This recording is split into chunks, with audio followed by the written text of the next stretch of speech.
नमस्कार दोस्तों। जैसा आप सभी लोगों को पता है कि कल शाम को हमारे दिल्ली चीफ मिनिस्टर को अरेस्ट कर लिया गया और तब से काफ़ी कुछ हो चुका है।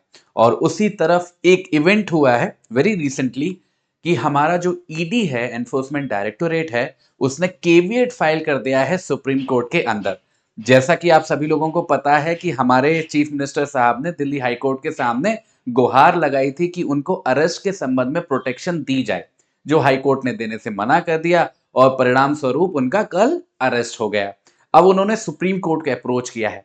इसी मैटर के संबंध में हमारे ईडी ने केविएट फाइल कर दिया है सुप्रीम कोर्ट के अंदर।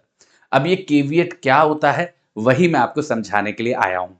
देखो बच्चे, ये जो केविएट की रेमेडी है हमारे इंडियन लॉ के अंदर, बहुत ही इंपॉर्टेंट और बहुत ही इंटरेस्टिंग रेमेडी है। इसका मतलब क्या होता है, पहले मैं आपको यह समझा देता हूं। केविएट का आसान सा मतलब यह है कि कोई भी व्यक्ति कोर्ट के पास जा रहा है और केविएट फाइल करके ये रिक्वेस्ट कर रहा है कि किसी भी मुद्दे के संबंध में कोई भी फैसला लेते वक्त उस व्यक्ति को जो केविएट फाइल कर रहा है उसको अपनी बात आगे रखने का मौका दिया जाए। मतलब कोई भी फैसला उस मुद्दे के संबंध में ना लिया जाए जब तक इस व्यक्ति को अपनी बात आगे रखने का मौका ना मिले। तो क्या हुआ, इसका मतलब ईडी ने केविएट फाइल किया है सुप्रीम कोर्ट के सामने। इसका मतलब क्या हुआ कि सुप्रीम कोर्ट के ऊपर ये रिस्पॉन्सिबिलिटी आ जाएगी कि वो कोई भी रिलीफ देने से पहले हमारे अरविंद केजरीवाल साहब को उनको ईडी को सुनना पड़ेगा। मतलब ईडी को पूरा मौका मिलेगा अपनी बात को आगे रखने का और उसके बाद सुप्रीम कोर्ट कुछ भी फैसला ले सकता है जो भी उसको ठीक लगे। But this would be for them कि वो ईडी को पहले अपॉर्चुनिटी दे। ठीक है, ये इंपॉर्टेंट है। अब ये केविएट काम कैसे करती है? देखो, केविएट एक बार फाइल हो गई, इसके कई सारे फायदे होते हैं इस रेमेडी के। पहली बात तो यही है, जैसा मैंने आपको बताया, कि जिसने केविएट फाइल की है उसकी इंफॉर्मेशन के बिना उसको राइट टू हर्ड का राइट दिए बिना कोई भी एक्शन नहीं लिया जाएगा। इससे बेनिफिट्स बहुत होते हैं। देखो क्योंकि देखो बच्चे, कई बार होता है कि कोई भी लीगल एक्शन अगर लिया जा रहा है या फिर कोई भी लीगल रिलीफ अगर ग्रांट किया जा रहा है किसी भी कोर्ट ऑफ लॉ के द्वारा, तो बहुत जरूरी होता है कि जितने भी इंटरेस्टेड पार्टीज हैं, इंटरेस्टेड पार्टीज का मतलब क्या, जो भी लोग जिनके हितों पर फर्क पड़ेगा उस फैसले की वजह से, वो सब लोगों को अपनी अपनी बात आगे रखने का मौका मिल जाए कोर्ट के सामने। That is the simple basic सा कॉन्टेक्स्ट। पर ऐसा हमेशा हो नहीं पाता है। क्यों? देखो, नॉर्मली कोई भी लीगल प्रोसेस होता है, दो या दो चार लोगों के आपस के बीच का मामला होता है। एक व्यक्ति ने एक्शन लिया है, दूसरे व्यक्ति के खिलाफ लिया है, तो वो जो पार्टीज हैं वो तो इन्वॉल्व होती ही होती हैं। ऐसी सिचुएशन में कई जो अन्य लोग हैं जिनके ऊपर फर्क पड़ेगा उस फैसले का, जो भी न्यायालय लेगा, वो वंचित रह जाते हैं। और अगर उनकी बात सुने बिना कोई भी न्यायालय फैसला ले लेता है तो कल को क्या होता है कि वही लोग जिनको बेचारों को नहीं सुना गया, अब वो अलग से लीगल एक्शन लेते हैं। तो इससे दो नुकसान हुए। उन लोगों का तो नुकसान हुआ ही जिनको पहले नहीं सुना गया और उनको नया लीगल एक्शन लेना पड़ा।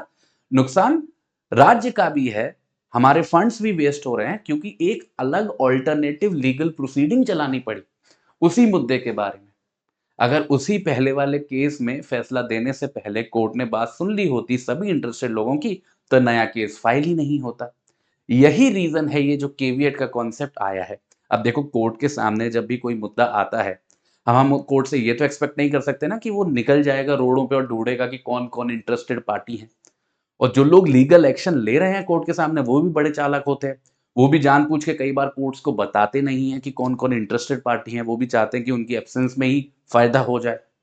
तो उसका बहुत बढ़िया सॉल्यूशन है ये, कि अगर कोई भी व्यक्ति है जो इंटरेस्टेड है किसी भी सब्जेक्ट मैटर के बारे में और उसको लग रहा है कि उसके संबंध में कोई भी कार्यवाही या तो शुरू हो चुकी है या होने वाली है, ये बहुत अच्छी बात है। केविएट आप फाइल कर सकते हो किसी भी लीगल प्रोसीडिंग के इनिशिएट होने से पहले भी। जरूरी नहीं है कि कोई मुद्दा पहले से ही कोर्ट के सामने आ गया हो, उसके पहले भी कर सकते हो।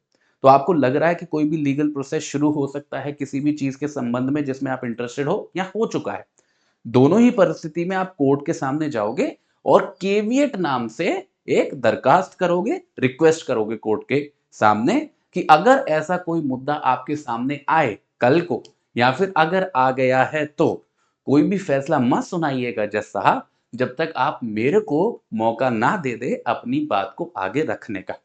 इस बात को लेके आप ये मत कंफ्यूज हो जाना कि कोर्ट फैसला नहीं दे सकता या फैसला उस हिसाब से देगा जिस हिसाब से केविएटर बोल रहा है। केविएटर कौन है? जो केविएट फाइल कर रहा है। जो केविएट फाइल करता है उसको हम बोलते हैं केविएटर। ठीक है? तो इसका मतलब ये नहीं कि कोर्ट इन्फ्लुएंस हो जाएगा, नहीं। इसमें केविएट का पर्पस बस इतना सा है कि वो जो इंटरेस्टेड पर्सन है जिसने केविएट फाइल की है, उसको मौका मिल जाएगा अपनी बात को आगे रखने का। जिससे क्या फायदे होंगे? वही फायदे कि कल को आगे चल के उसे अपना अलग से कोई केस फाइल नहीं करना पड़ेगा। इससे क्या है? उसका भी समय बचेगा और सरकार का भी पैसा, खर्चा, समय सब कुछ बचेगा। तो ईडी ने ये केविएट फाइल करके यही रिक्वेस्ट की है हमारे सुप्रीम कोर्ट से कि कोई भी फैसला ले, वो कुछ भी ले, फैसला सुप्रीम कोर्ट के ही हाथ में है।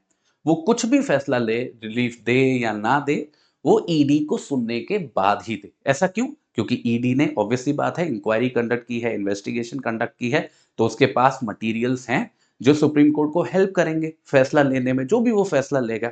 तो ऑब्वियस सी बात है कि ईडी की एक्सपेक्टेशन बिल्कुल जस्टिफाइड है कि उनको अपनी बात रखने का मौका मिले और फिर ही फैसला दिया जाए। तो ये एक प्योर लीगल प्रोसेस है जिसको हम लोगों ने समझने की कोशिश करी एक न्यूज़ के एग्जाम्पल के माध्यम से। उम्मीद है आप लोगों को समझ में आई होगी और आप लोग इससे कुछ सीखे होंगे नया। ठीक है? बाकी अगर आप स्टडी आईक्यू जुडिशरी से जुड़ना चाहते हो तो अभी होली धमाका चल रहा है, होली सेल चल रही है। स्टडी आईक्यू जुडिशरी के जो फाउंडेशन बैच है पूरे 1 साल के ड्यूरेशन का, जो पूरी तैयारी कराता है जज बनने की, वो केवल 22,000 में मिल रहा है। और इसकी अच्छी बात यह है कि ये बैच 27 मार्च से ही शुरू हो रहा है, अभी बिल्कुल जैसे ही होली फिनिश होगी। और इसमें जो क्लासेस होती है वो शाम को 4 से 8 होती हैं। तो आप अपने कॉलेज के साथ, जॉब वगैरह के साथ इजीली मैनेज कर पाओगे। तो अगर आपका भी सपना है जज बनने का या फिर आप सोच रहे हो प्रिपरेशन करने की, तो ये आपके लिए बहुत अच्छा मौका है जो बहुत अफोर्डेबल रेट्स पे आपको क्वालिटी एजुकेशन देगा। बाकी आप सभी लोगों से मिलूंगा मैं अगले सेशन के अंदर। तब तक के लिए थैंक यू सो मच।